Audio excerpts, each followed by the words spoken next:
ഏറ്റവും പ്രധാനപ്പെട്ട കാര്യമാണ് നിന്നുകൊണ്ടുള്ള വെള്ളം കുടിക്കൽ. നിന്നുകൊണ്ട് വെള്ളം കുടിക്കുമ്പോൾ വെള്ളം എളുപ്പത്തിൽ ഫുഡ് കനാലിൽ എത്തുകയും അത് അടിവയറ്റിലേക്ക് വീണ് ആമാശയത്തെയും ചുറ്റുമുള്ള അവയവങ്ങളെയും ബാധിക്കുന്നു. കാലക്രമേണ ദഹന പ്രക്രിയ തകരാറിലാക്കുന്നു.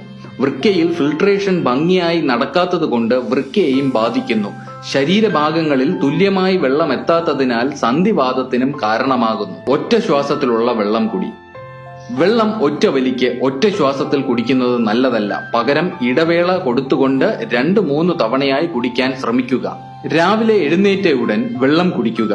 രാവിലെ എഴുന്നേറ്റ ഉടൻ 1 മുതൽ 2 ഗ്ലാസ് വെള്ളം കുടിച്ച് ശരീരപ്രവർത്തനങ്ങൾ ആരംഭിക്കാം. ശരീരത്തിലെ വിഷാംശം എല്ലാം നീക്കം ചെയ്ത് അവയവങ്ങളുടെ ശരിയായ പ്രവർത്തനത്തിന് ഈ വെള്ളം കുടി സഹായിക്കും. അവരവരുടെ താല്പര്യത്തിനനുസരിച്ച് നാരങ്ങാനീര്, തേൻ, കറുവാപ്പട്ട തുടങ്ങിയവ ഇതിൽ ചേർക്കാവുന്നതാണ്. കുളിക്കുന്നതിന് മുമ്പ് 1 ഗ്ലാസ് വെള്ളം കുടിക്കാൻ ശ്രമിക്കുക. ഇത് രക്തസമ്മർദ്ദത്തെ കുറയ്ക്കുന്നതിന് സഹായിക്കും. ഊണിന് അരമണിക്കൂർ മുമ്പ് 1 ഗ്ലാസ് വെള്ളം കുടിക്കുക.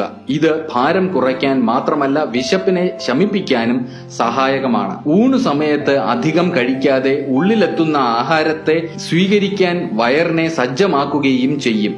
ആഹാരം കഴിച്ച ഉടൻ പെട്ടെന്നുള്ള വെള്ളം കുടി ഒഴിവാക്കുക. ഇത് നിങ്ങളുടെ ദഹന പ്രക്രിയയുടെ വീര്യം കുറയ്ക്കും.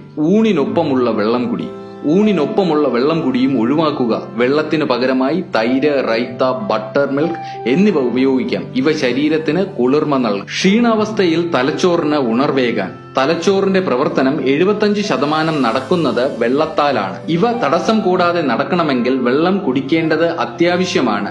ജോലിക്കിടയിലോ യാത്രാവേളയിലോ മറ്റോ ക്ഷീണം തോന്നുമ്പോൾ 1 ഗ്ലാസ് കുടിച്ചു നോക്കൂ. ഉന്മേഷം കൈവരുന്നത് കാണാം. വിശക്കുമ്പോൾ വെള്ളം. ദാഹം തോന്നുമ്പോഴും വിശക്കുമ്പോഴും ശരീരം നൽകുന്ന ഏകദേശം സമാനമായ സിഗ്നലുകളാണ്. അതുകൊണ്ട് വിശപ്പ് തോന്നുമ്പോൾ ആദ്യം കുറച്ച് വെള്ളം കുടിക്കുക. 10 മിനിറ്റ് വിശ്രമിക്കുക. എന്നിട്ട് വിശപ്പ് മാറിയില്ലെങ്കിൽ മാത്രം സ്നാക്കുകളെ ആശ്രയിക്കുക. ദിവസത്തിന്റെ ആദ്യ പകുതിയിൽ കൂടുതൽ വെള്ളം. ദിവസത്തിന്റെ ആദ്യ പകുതിയിൽ, അതായത് ഉച്ചയ്ക്ക് ശേഷം കുടിക്കുന്നതിനേക്കാളും വെള്ളം ആദ്യ പകുതിയിൽ കുടിക്കുന്നതാണ് നല്ലത്. ഇത് രാത്രിയിൽ മൂത്രശങ്ക ഒഴിവാക്കി ഉറക്കം സുഗമമാക്കാൻ സഹായിക്കും. ഉറക്കം കുറവാണെങ്കിൽ, ഒരു ദിവസം രാത്രിയിൽ സംതൃപ്തമായ ഉറക്കം ലഭ്യമായില്ലെങ്കിൽ പകൽ ധാരാളം വെള്ളം കുടിക്കണം. ഉറക്കത്തിലും നിങ്ങളുടെ ശരീരം പ്രവർത്തനക്ഷമമാണ്.